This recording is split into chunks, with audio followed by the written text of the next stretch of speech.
I would like to take this opportunity on behalf of DOSCI 2025 and ComSIA 2025 to welcome all the dignitaries, management, organizers, teachers, researchers, academicians, and students to the day of 6th Doctoral Symposium on Computational Intelligence DOSCI 2025 and 2nd International Conference on Computing System and Intelligent Applications ComSIA 2025, jointly organized by School of Open Learning, University of Delhi, Institute of Engineering and Technology, a constituent college of Dr. APJ Abdul Kalam, Technical University, Lucknow, India. Shahid Rajguru College of Applied Science for Women, University of Delhi, and University of Calabria, Italy. Publication partner Springer, workshop partner CEUR workshop proceedings, poster paper partner elsewhere SSS RN. Overall, more than 1,940 papers have been submitted, and after a rigorous peer review process, only 332 papers have been registered with an acceptance ratio of only 17%.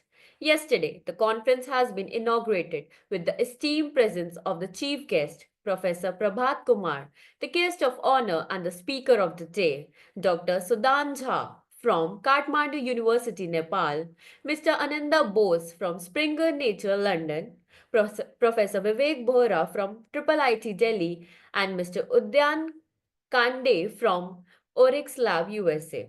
Today, we will be honored with the presence of our keynote speakers, Professor Milan Tuba, Sini Dunan University, Serbia, Professor Bhuvan Unhelkar, University of South Florida, USA, Dr. Eva Tuba, Trinity University, USA, Professor Paul Kowalski, ZZS Law, Jan Wiskowski University, Poland.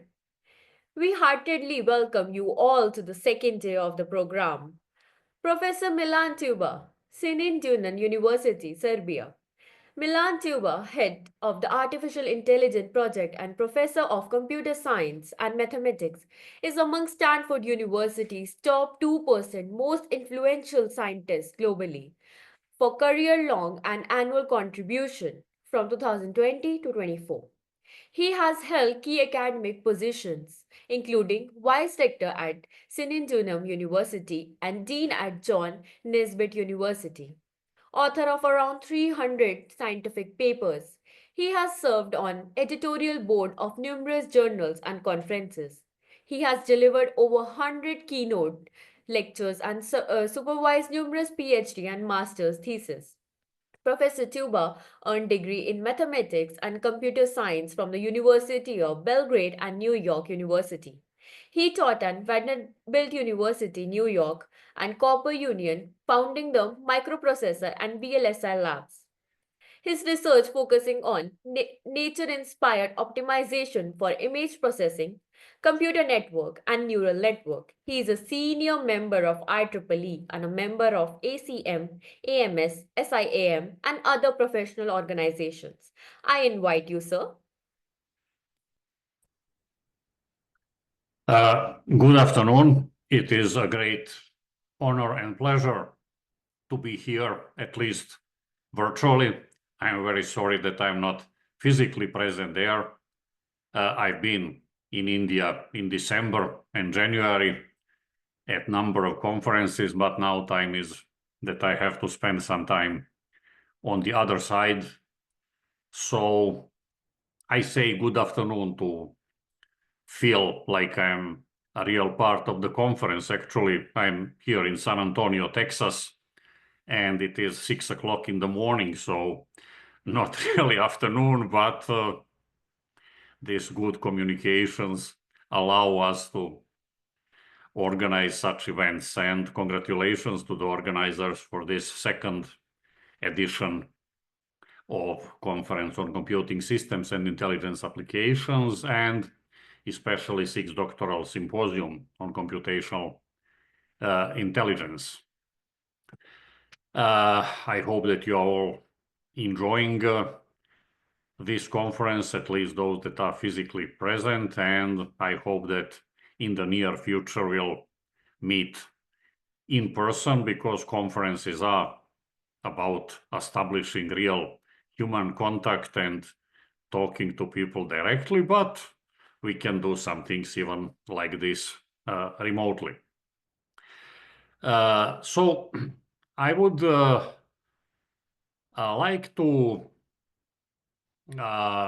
talk about a few interesting research topics.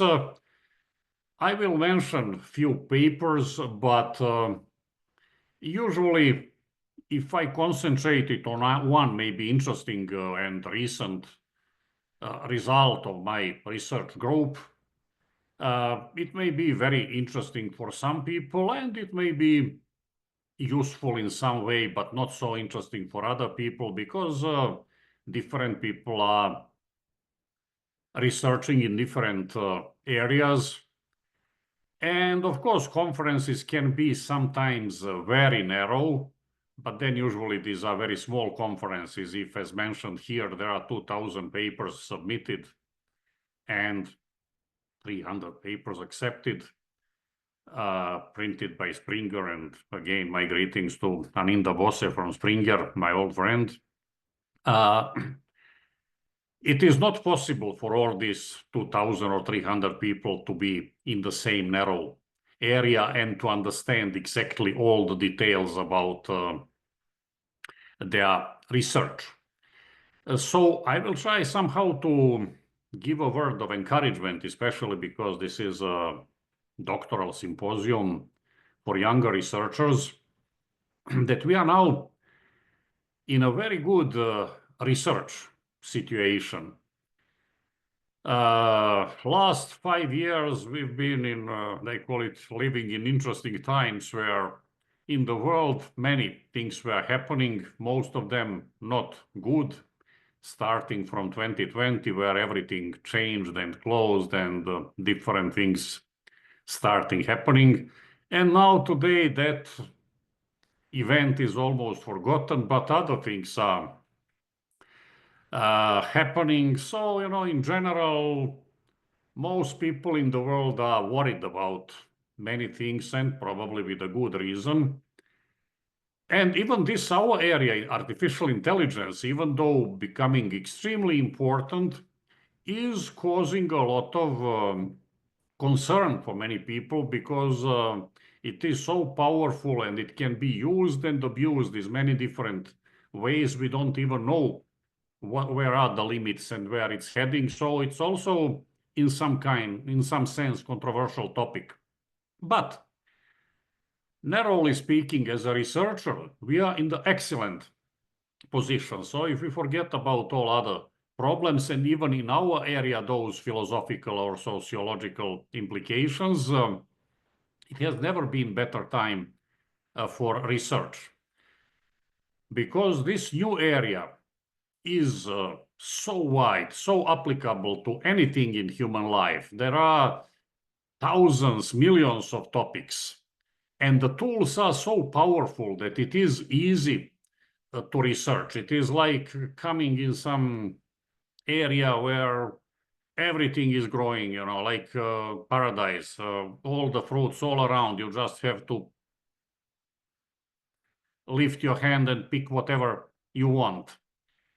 Usually for younger researchers, it may be struggle to find a topic for scientific paper, for a doctoral thesis, and then it may take a long time to research, and often it can lead to a disappointment, maybe dead end, maybe the topic was not really so well selected, it was not possible to produce significantly enough research results in that area. And then, of course, everything has to be started again. So it was most of the time a rather frustrating situation. Now we are in a situation that from that point of view, everything is fine. There are enormous number of topics, and whichever topic you select, if you do it wisely, you are practically guaranteed to be successful in a very reasonable amount of time. So what is the key for that success in research today.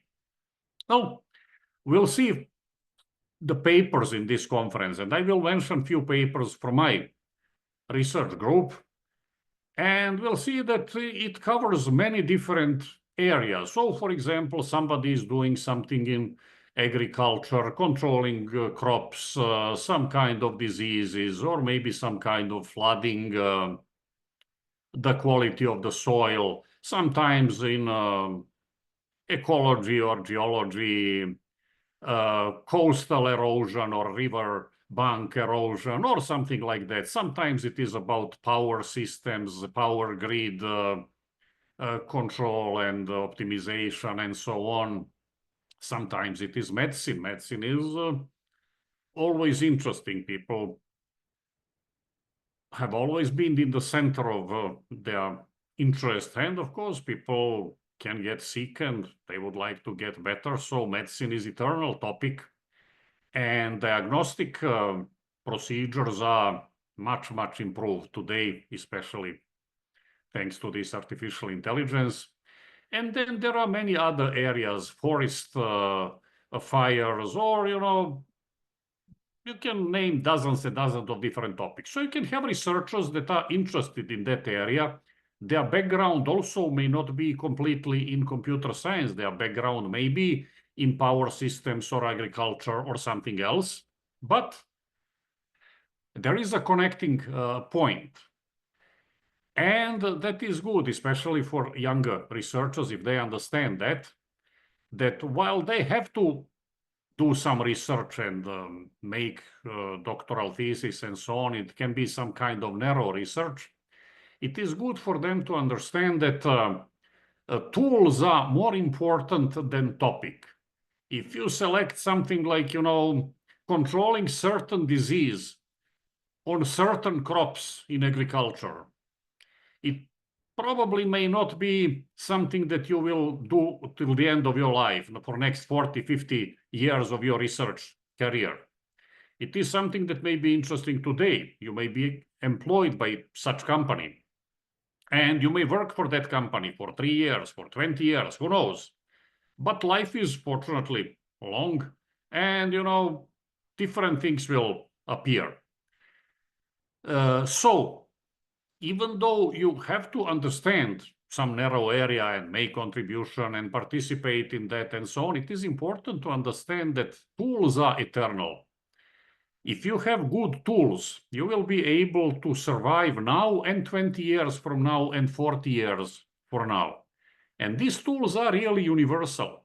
If you understand tools, then it will be easy to shift area when necessary, It is like, being expert on repairing certain brand of car and then certain part of engine and so on. It is good, so it may be many people that need that service. But if you know how to use, something like hammer, with hammer you can do anything, it can be useful tool in any situation. And that is really important. So what are the tools that I would recommend today that are really universally applicable? One that I probably will not have enough time to talk about is optimization. Optimization is really eternal research topic, because anything that we do is some kind of optimization. The title of the paper can be anything from any area, but if you look at what we are trying to do, we are trying to improve something. We did something in one way, and now we are trying to do it in a different, better way. Now, how do we measure if it is better? Well, it is some kind of objective function that we are trying to maximize or minimize.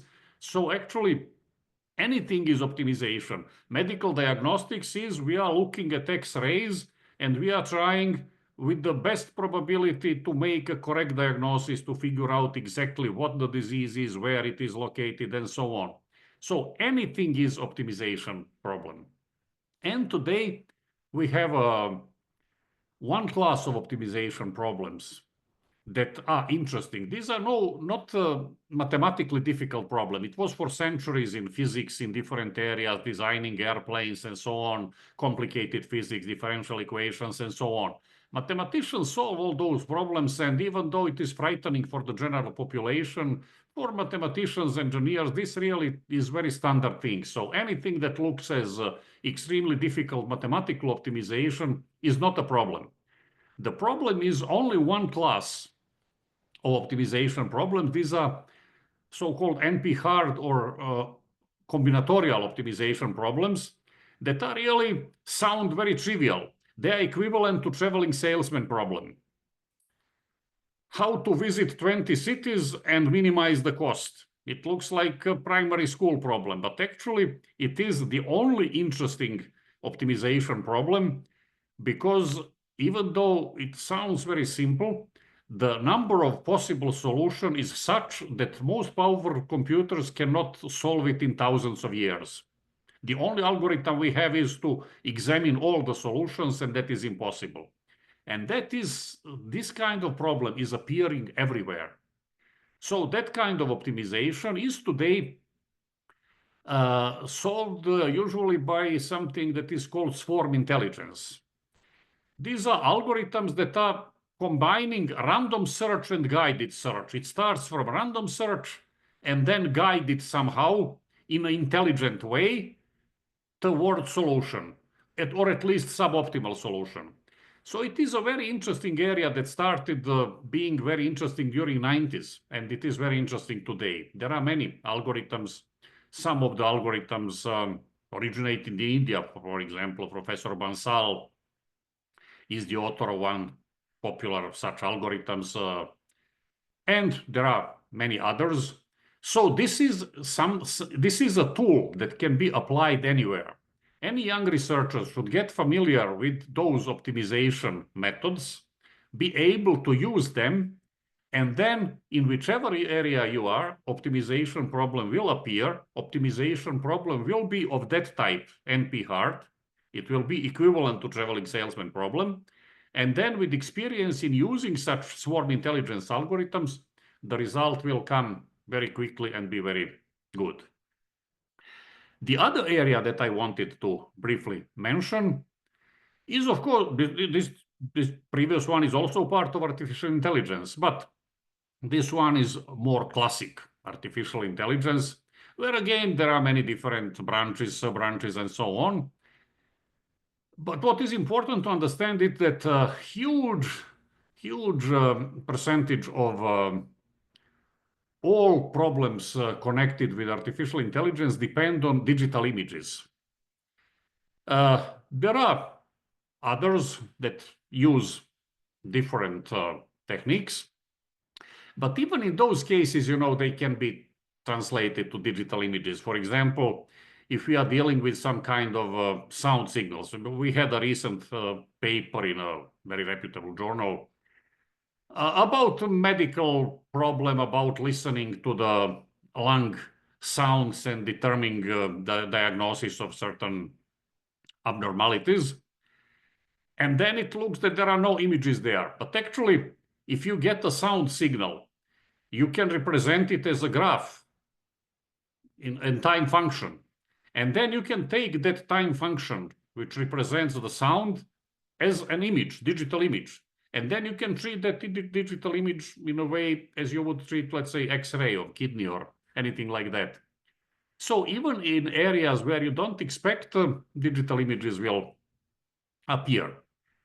In all other areas, today we have satellites, we have drones. You get images from anywhere, from forest, from fields, from cities, from any place. And also in medicine, we have images from X-rays, from ultrasound, from magnetic resonance, and so on. So digital images appear anywhere. And then these digital images can be analyzed by convolutional neural networks. So that is a very powerful tool. If you know how to use convolutional neural networks and digital images, you can select a topic in any area, and you can get results very quickly. I will mention another problem, for example, autonomous vehicles, cars without drivers, which are becoming a reality, not science fiction anymore. In more and more places, we can see such cars. And it looks like something very different. Medical diagnostics is one thing, controlling crops is another thing, security is another thing, and driving a car is another thing. But actually, they are all connected with this digital image classification. How we really drive a car without a driver. Of course, we have some mechanical system that will do braking, acceleration, steering, and things like that. But that is very easy from the mechanical point of view. What is difficult is to make decision. And how do we make decision? Well, there are cameras in front, back, side, maybe regular video cameras, or maybe infrared, or maybe ultrasound, or anything else is possible. And then, while the driver is moving, we have in real time to analyze those images. We have actually video, but video is made of separate static images. And then we take a single static image, and we have to do analysis to see what is in that image and do classification. Is there a pedestrian in that image or not? Is there a stop sign in that image or not? Based on that classification problem, we make decision what to do with the car. Should we brake? Should we accelerate? Should we steer a little bit left or more to the left or anything else? So actually, analyzing digital images and analysis is, again, huge percentage is classification. Is something that connects all the topics. So we can be in any area of research, but classification of digital images is that common ground where if you have that as a tool, you will be able to work in any area. And what is important, if I can, yeah, I forgot to share the presentation. I hope you can see the title page of the presentation. And with those tools, what really is important is that anything that was done 5 or 10 years ago using different methods, if you try again using convolutional neural networks for digital image classification in any area, probably as a first attempt, you will be able to improve the previous result. And that is a valid research result. So, as a PhD student where you need to produce papers, you need to produce results, you have to do research. Today, you are practically guaranteed that you will not spend years trying to find some very difficult solution, or maybe even and finish in some dead end and have to start over again. Because my experience is that anything that you touch with this new technology will be immediately improved and will be publishable. Now, there is not enough time papers.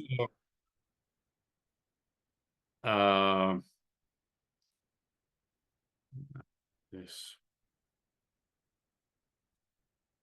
A few papers where this new technology is improved and results immediately were improved. So here you can see a few papers from my research group. Some are in some journals or some conferences. See Artificial Intelligence Review, Journal of King Saud University, also highly ranking journal, and so on, Studies Informatics Control, and some conferences, mathematics, algorithms, and so on. And you see that there are a number of papers, and if you look at the topics, they look very different. But actually, as I explained,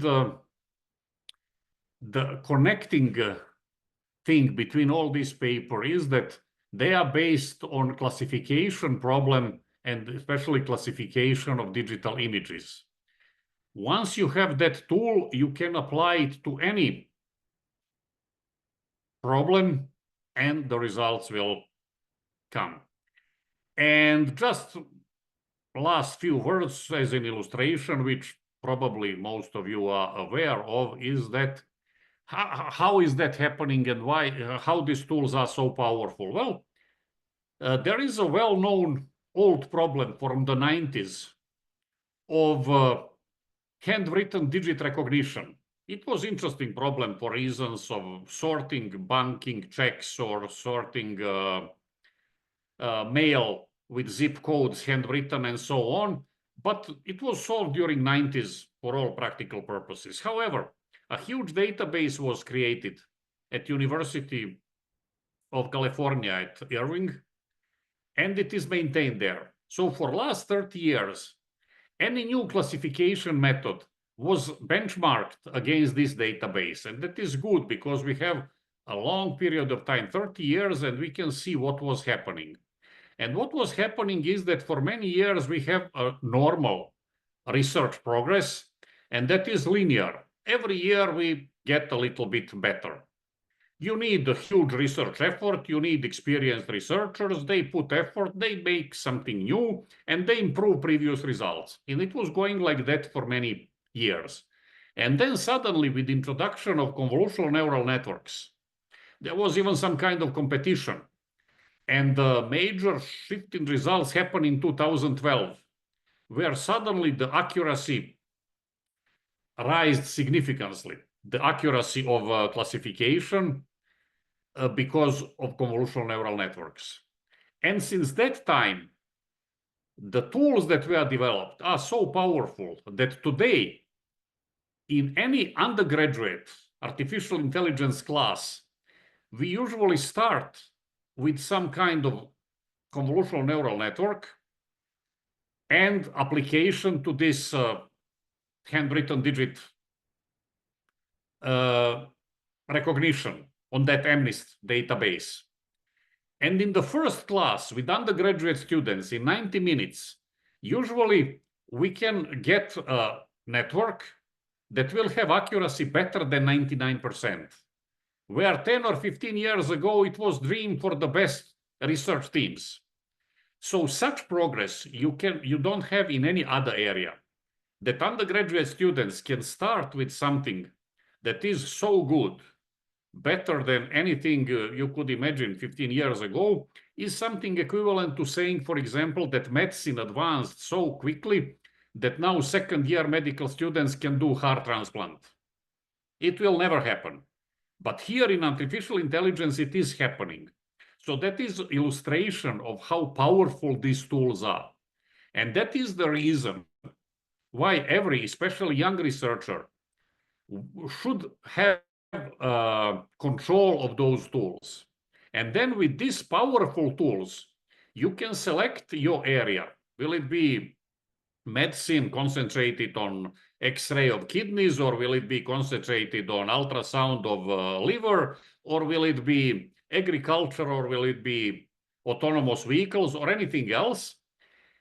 You will come a situation to apply these powerful tools to the classification problem of digital images. And since these tools are so powerful, you are practically guaranteed that you will be able to improve previous results.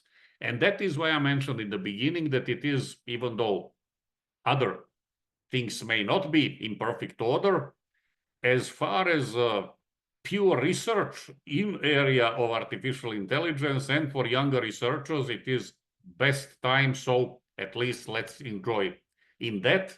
And of course, for all those that are physically present there, enjoying coffee breaks, human communication, evening trips, or whatever else is organized. And I hope to be next time physically present there. Thank you. It was a pleasure being part of this conference.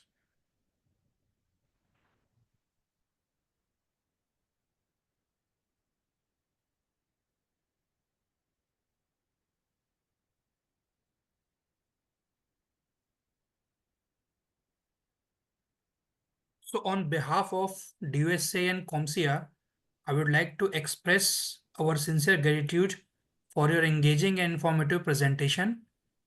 Sir, your insights on computational intelligence and optimization algorithms, as well as the tuning aspects which you discussed related to neural networks, were highly valuable to our attendees, and we received overwhelmingly positive feedback. Thank you again for sharing your expertise and making the conference a success. We hope to have the opportunity to collaborate with you again in the future. Thank you, Professor Milan. Thank you.